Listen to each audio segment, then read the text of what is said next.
In a resource-based economy, we would make all the resources of the world, that is the nations that join us, available to everyone. There would be no scientific elite or technical elite or any other type of elitism. There'd be no heroes. All people would be trained or educated to understand our relationship to nature. If you violate that relationship, it won't work. All man-made laws are artificial. We have to study our relationship to nature. If we damage the air, we damage ourselves. If we damage the oceans, we damage ourselves. If we cut down the forest, we damage our ability to maintain health. So I would say that the history of civilization is a ruthless history of men killing other men for no other reason than your God is different than mine. And they kill and murder and torture, always the same story. The history of civilization is the history of ignorance. And I would say every university in America, although better equipped than they've ever been in the past, our wars are getting worse. The bombs today are thousands of times more devastating than the bombs of the past. So what good is all this technology if you don't have the wisdom to use it to enhance the lives of everybody? Anything less than that will not work. Trying to patch up this system is artificial. It's crude, it's vulgar, it is old, it doesn't have any answers. As long as the monetary system survives, you're going to have problems. With money, yes, it does produce incentive. It also produces incentive for corruption, embezzlement, and also taking care of your friends and taking care of yourself. When people seek advantage by money, you can't have a decent world. When you have wars and people make millions of dollars selling submarines, I'm talking about billions of dollars, and aircraft carriers, then war becomes a terrific business. It's really a racket.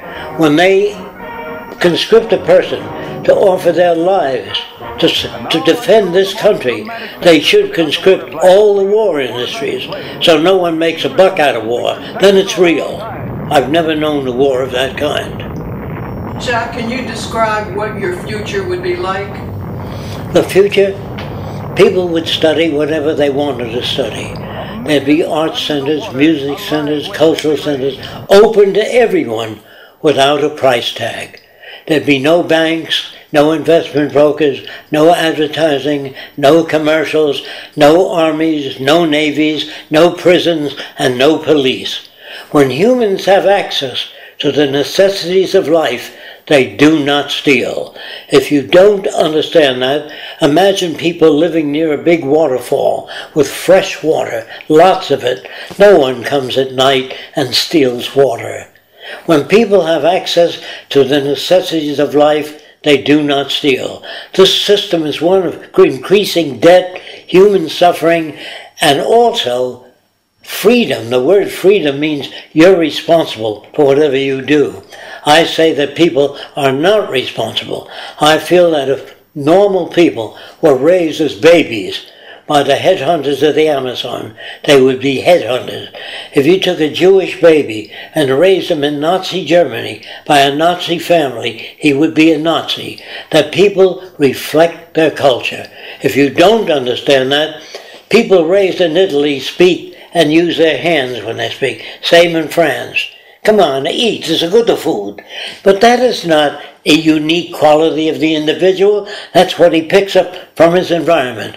If you're raised in Ireland, say you're Spanish, and you're raised as a baby in Ireland, you say that's a fine Irish lad. He's taking good care of his family. As fine an Irishman as you can achieve. Surely all that they say is picked up from environment. So when you're a Southerner, brought up in an uneducated region of the South, you say, I'm going to give me a nigger and I'm going to kick his ass. All that is reflective of culture. There's no such thing as individuality. All they talk about, will there be place for individuality? Will there be a place for tradition? If traditions serve useful purposes, yes. If they're obsolete and irrelevant, no.